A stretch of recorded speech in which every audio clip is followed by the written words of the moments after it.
provision as per the Kenya Constitution 2010.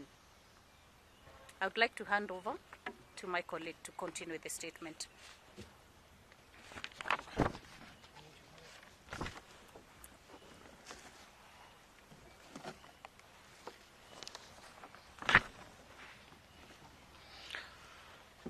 Today, as we mark the International Day in support of victims of torture, we are faced with the grim reminder of the dark days that Kenya faces before, and we have been in this situation before. Today, Kenya's President William Ruto yet again is a candidate of the International Criminal Court because of the crimes against humanity that has happened in the country yesterday and at night at Githurai. Mr. Ruto has overseen a planned and executable massacre against peaceful protesters and also other Kenyans who came to support across the country to reject the punitive finance bill. The police shot young unarmed protesters outside Parliament, with the killing going into the night. Reports show that police shot dozens of people in Githurai, in Nairobi, 1/40 times between 10 p.m. and 1 a.m., way after the protest had ended. Political responsibility lies squarely with Mr. Ruto, even though he was not presently on the streets. He cannot escape criminal accountability. Moreover, Adamson Bungei, who we take note has been transferred, the immediate former Nairobi police commander, is also equally liable. We know he has been transferred to also escape this kind of criminal liability. We believe that the massacre that happened in Githurai was fueled by an incited and ignorant unrest, which he gave yesterday at State House. Ruto spoke at 9 p.m. and threatened Kenyans, and the massacre started at 10 p.m. A more ground reason why he is an ICC candidate. Between 7 a.m. and 7 p.m. yesterday, or between 7 a.m. and 6 p.m. yesterday, the police reform working group recorded 23 deaths caused by the police fire, arrested over 53 others, and abducted over 17 more. In Githurai alone, police shot and killed at least 30 innocent people at night. At least 100 more are nursing gunshot wounds as we speak.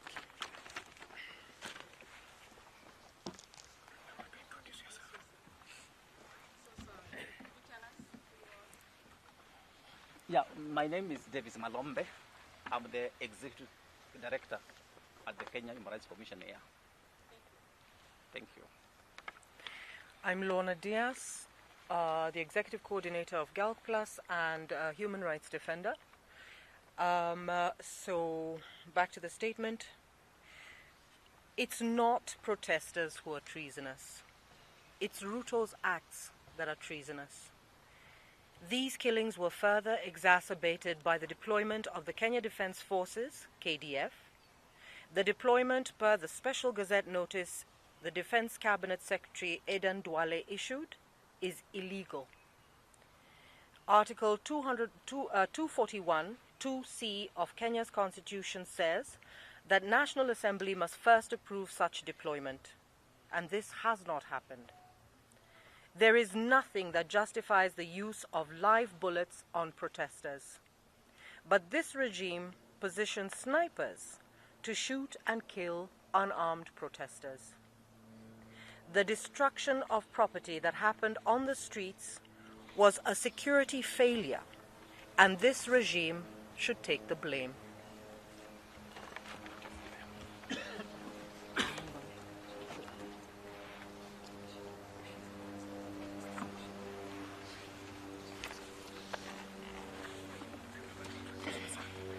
And my name is Kawive Wambua. I work with the Inuka Kenyan Isisi. Article 1 of the Constitution of Kenya says that all sovereign power belongs to the people. When Kenyans poured on the streets in their numbers, they took back their power as per the law. They said, we do not want to delegate anymore. It is our power. Parliament is Kenya's property. Anyone can access it because they hold the power. Police are at no point allowed to blast people's heads because Kenyans have occupied their rightful house. Every person has the right to protest according to Article 37 of the Kenyan Constitution, and this is what and will continue to happen. It's what has happened, and it will continue to happen. We remind the president that the power he holds is given to him by Kenyans. If he had not been elected by Kenyans, he would be a vegetable farmer in Sugoi. But he's there because he has been elected. He should therefore respect the will of the people and their constitutional rights. He must stop threatening Kenyans. There is nothing treasonous in Kenyans coming out to demonstrate. Nothing. And we say, in support of the protesters and in support of all Kenyans, that he should not sign that bill which was passed by parliamentarians whom the people of Kenya do not recognize as so far, because they do not listen to the people who elected them. Thank you very much. So at this point in time, I will invite three more comrades to just share further on the statement that we read. The first is they will introduce themselves. Then after that, you can ask them questions based on the statement.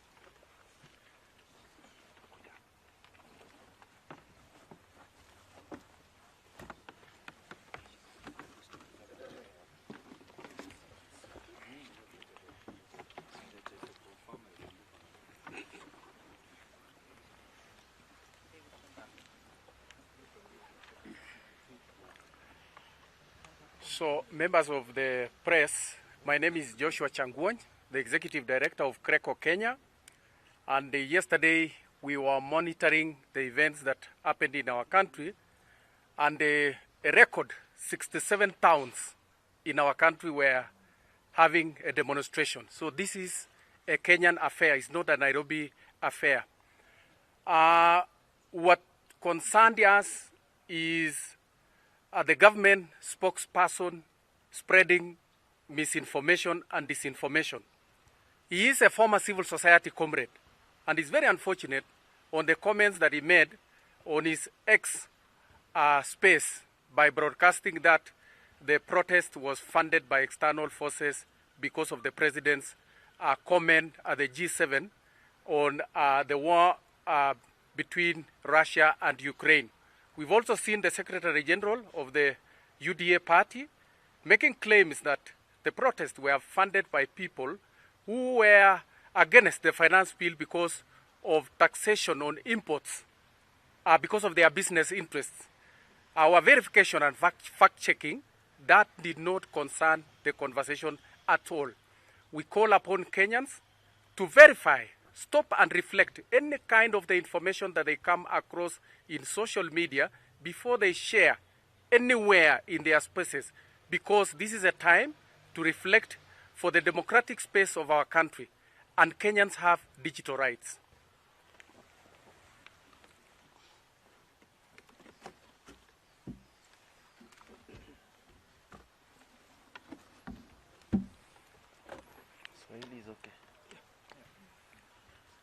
Kwa majina naitwa Happy Olal, convener wa Social Justice Centers Working Group. Yangu ningependa kukondem yale matukio yalitokea usiku pale Githurai.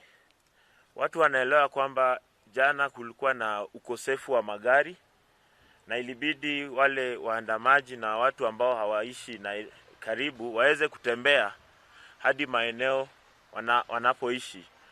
Na ilikuwa ni uchungu sana ya kwamba kutoka usiku baada ya rais kutoa ile maoni yake, polisi waliweza kuattack na kuumiza watu, kuangamiza watu manyumbani mwao, na wale walikuwa njiani wakielekea nyumbani. Watu zaidi ya 100 wako mahospitalini kadhaa Nairobi wakitibiwa kwa sababu ya risasi. Na so far by hii asubuhi wa leo tulikuwa tumehesabu watu zaidi ya 30 ambao wameaga dunia kwa sababu ya kupigwa risasi na polisi. Kwa hivyo sisi tunasema ya kwamba hayo mauaji hayataenda bure. Hayo mauaji lazima kuwe na kitu inaitwa political responsibility na kitu inaitwa criminal responsibility. Kwa sababu itakuwaje ya kwamba protest ziliisha, maandamano yaliisha town, watu wakaanza kuenda nyumbani. Na sisi wenyewe tuliambia watu waende nyumbani ya kwamba waende watulie kwa sababu walikuwa wamemaliza maandamano. Itakuwaje mnafuata waandamanaji mpaka njiani na manyumbani mwao? Kwa hivyo yangu ni condemn, na nasema ya kwamba ya mwisho lazima kutakuwa na responsibility. Na tuko tayari, kwa sababu hiyo tunaichukua kama masaka, tuko tayari kuenda hata ICC kufile kama wananchi wa Kenya. Asante.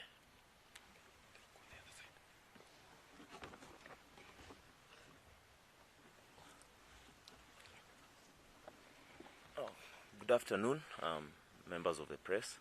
My name is Dr. Eboso. I'm a medical doctor, and I'm a participant in the ongoing protests by Gen Z and generally the young people of Kenya.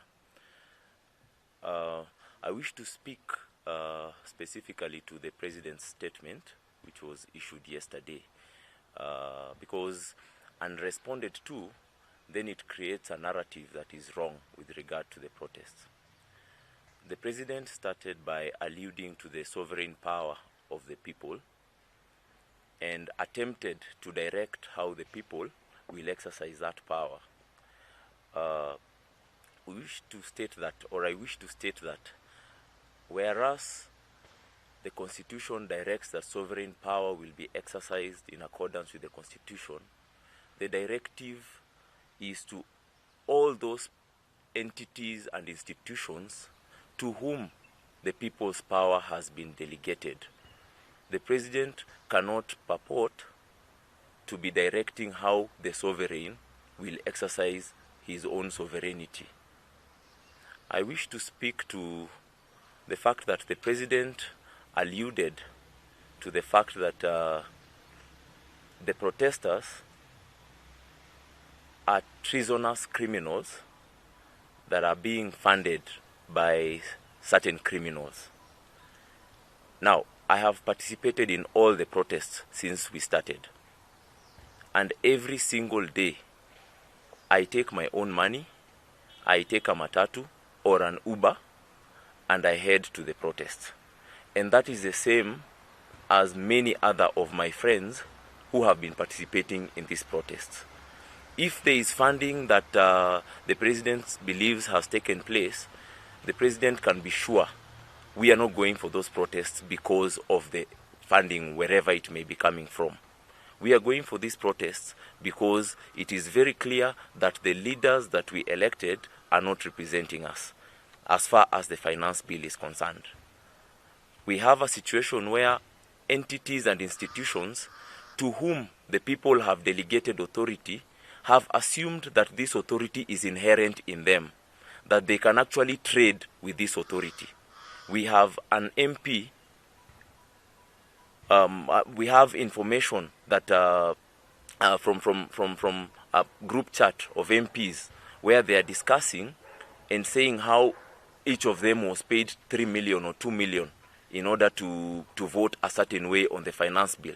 And we are asking ourselves, how can you, a person whose vote is actually a delegated authority, be going to trade it for personal gain?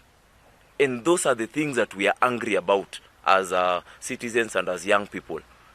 And then you're making a decision that is going to affect me adversely. That is why I will spend my money or I will walk. I mean, yesterday, despite the cabinet secretary having assured us that the protests are allowed and that as long as they are peaceful, we were unable to get matatus to town because on Langata Road, I think there was a police blockade at Galleria. So we all had to alight and walk from Galleria to town. On Thika Road, there was a blockade at Allsops. On Mombasa Road, there was another blockade, and all the major roads leading to the city, trying to curtail the people reaching the city. But we still walked. And that should tell you that we are not getting paid. The number of people who come for those protests are so many. If there was funding and there was money being given to people, I don't even think this country would afford it. So no one is being paid to come for these protests. And if there is any intelligence that money exchanged hands, then someone must have lied to someone up there. But we, the protesters, or at least I and the people that I organized to come with me to the protest, we don't get any money for it. We are not funded for it. We are just angry that we can actually insist for the last 2 weeks that the finance bill needs to be reconsidered, and MPs whom we elected and who should be representing us can consistently neglect to hear what we are talking about, can consistently, or even as they behaved, they can just go ahead and disregard whatever is going on in the country. Protests all over the country, that is not something that any leader should overlook.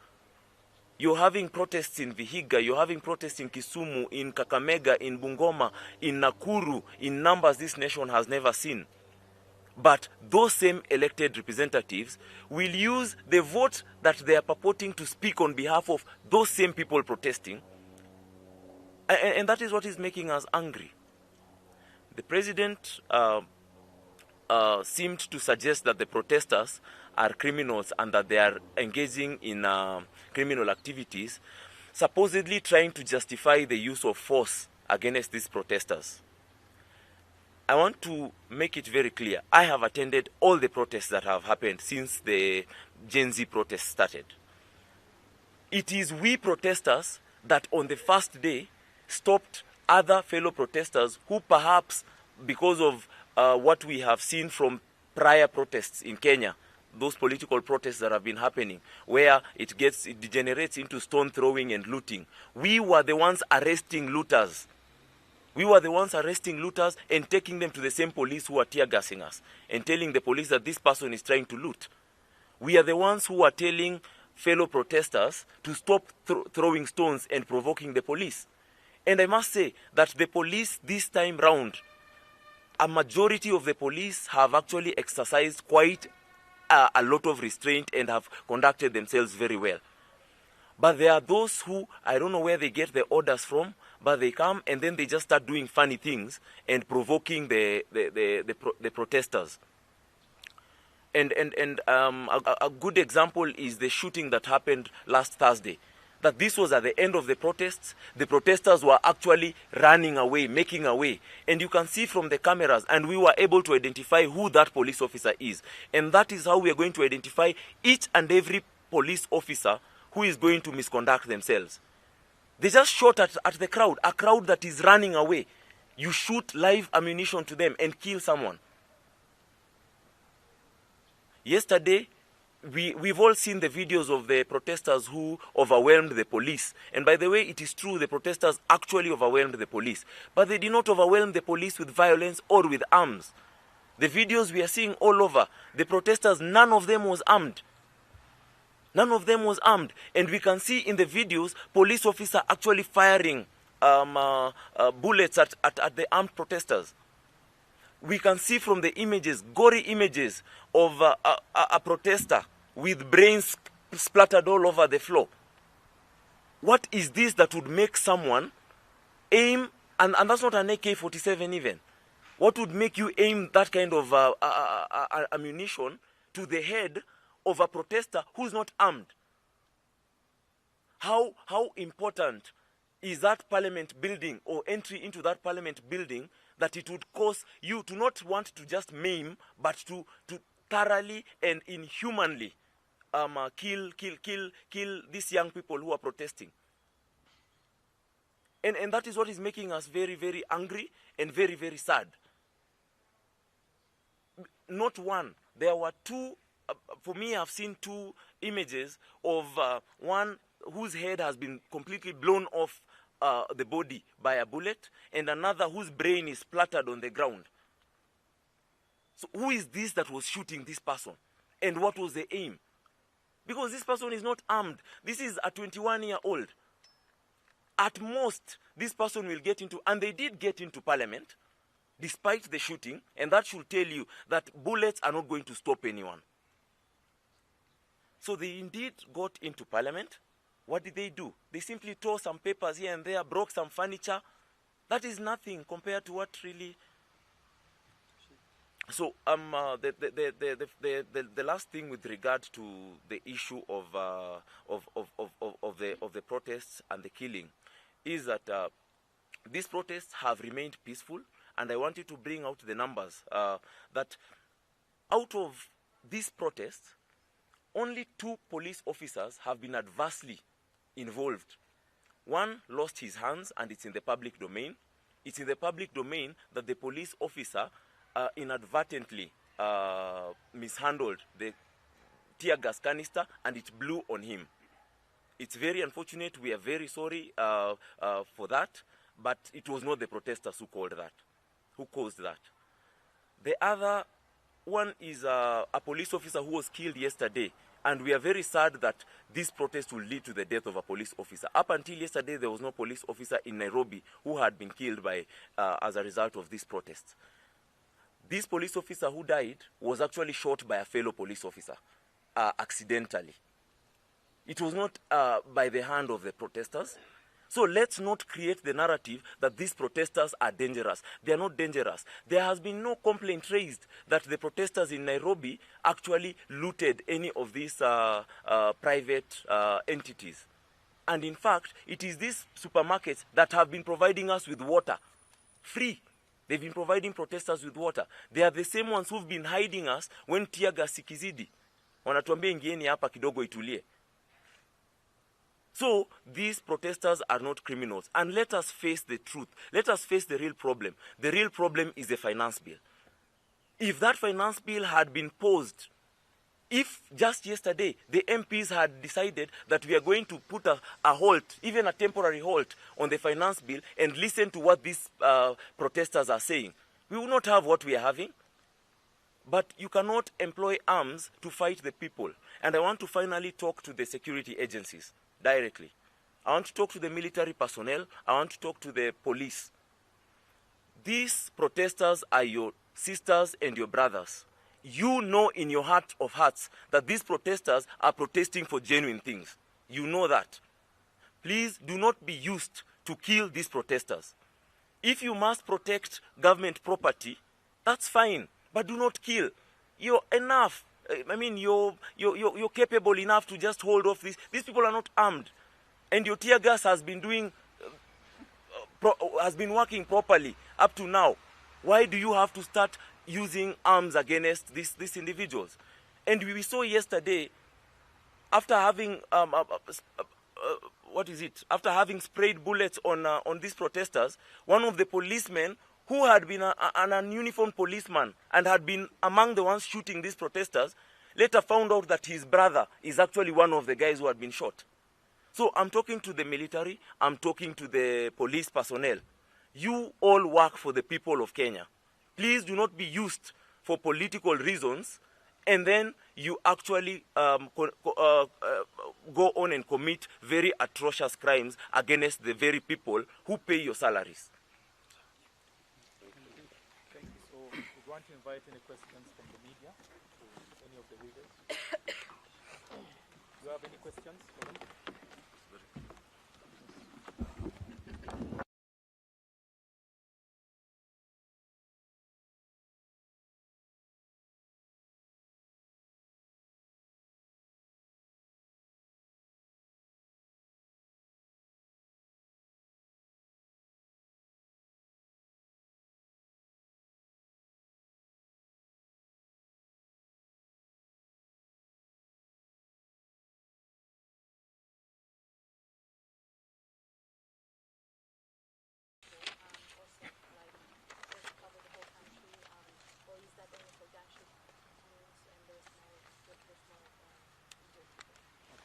Those your colleagues. Sure. Parliament has already passed. They have already in relation to deployment of KDF? Does it make it authentic? Hi, Julia from Reuters. In the statement, you say that there's 23 that's confirmed by the police reform group, but then you also say that in Githurai there were at least 30 killed. So could you clarify what's the overall death toll for the protest for Nairobi, and if you have any figures nationwide for the country? Also, if the Kenya Medical Association has confirmed the figures that you gave us. Thank you. Thank you. Hi, I'm Halima Gikandi, the World Radio Program in the U.S.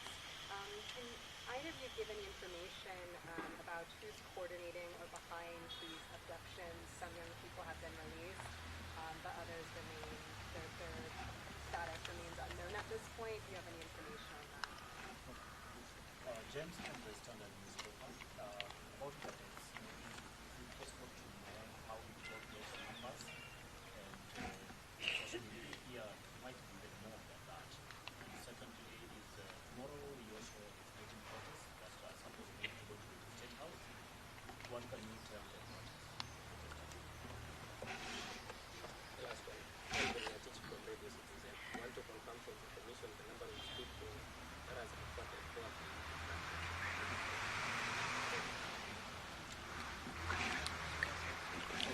Let's take those first. Let me respond to the question on the legality of the deployment of KDF. The law states very clearly that for that to happen, Parliament must approve.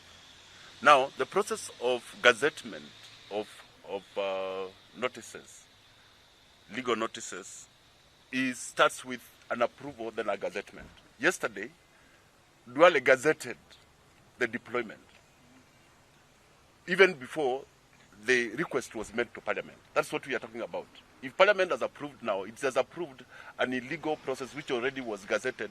So it didn't matter whether Parliament approved or not, because already the government has gazetted. Maybe it's because we don't have a Parliament anyway, so the government can say what they do and Parliament will rubber stamp and go on with it. That's what we are talking about, the legality. That what they have approved now had already been actioned before. I'll invite my colleagues to respond to the other issues.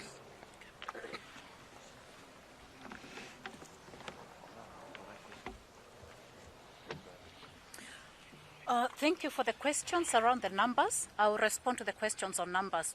Now, the numbers we have shared, the 23 that we reported as persons who had lost their lives, that was as of 7 p.m. last night. So we need to get that clear. That was as of yesterday. These are numbers that have been put together through a situation room that we are monitoring. So the joint team has a situation room, and we are getting information and verifying it before we release it. And that's why at this juncture we cannot verify the actual numbers for Githurai, because that is still an ongoing process. We have people who are still in hospital, a lot of them under surgery. And we have noted that what happened in Githurai was in the night. And we are calling it the Githurai massacre because that is what is out there. So we have alleged reports of people who have died. We know the numbers are high. We will get that verified. There are processes that are already going on, and that will be verified. But we do know it's in the excess of 30. And sorry, the police opened fire, like just on the details of what happened, even though we do not have the facts. We just know that fire was opened up on unsuspecting, on people who are getting back home, people in their houses, traders early in the morning, around 5-ish today. So those are the details that are emerging. But as I said, this information will be verified and it will be shared with the media as soon as it is verified. Yeah. So sorry, the 23 deaths were in Nairobi? That's countrywide. Yeah.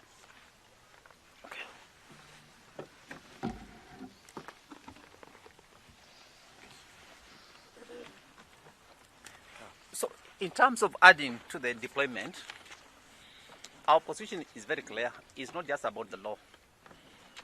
So what Duale and Mr. Ruto have tried to do is completely abominable. It is uncalled for, it is unacceptable, and it is not necessary. You cannot deploy the military and the police to kill your own people who have employed you. So it's not just about the illegality, but it's completely immoral. And that's why we are calling upon them to desist from these criminal political assignments. And we also want to remind them about what happened in 2007. When people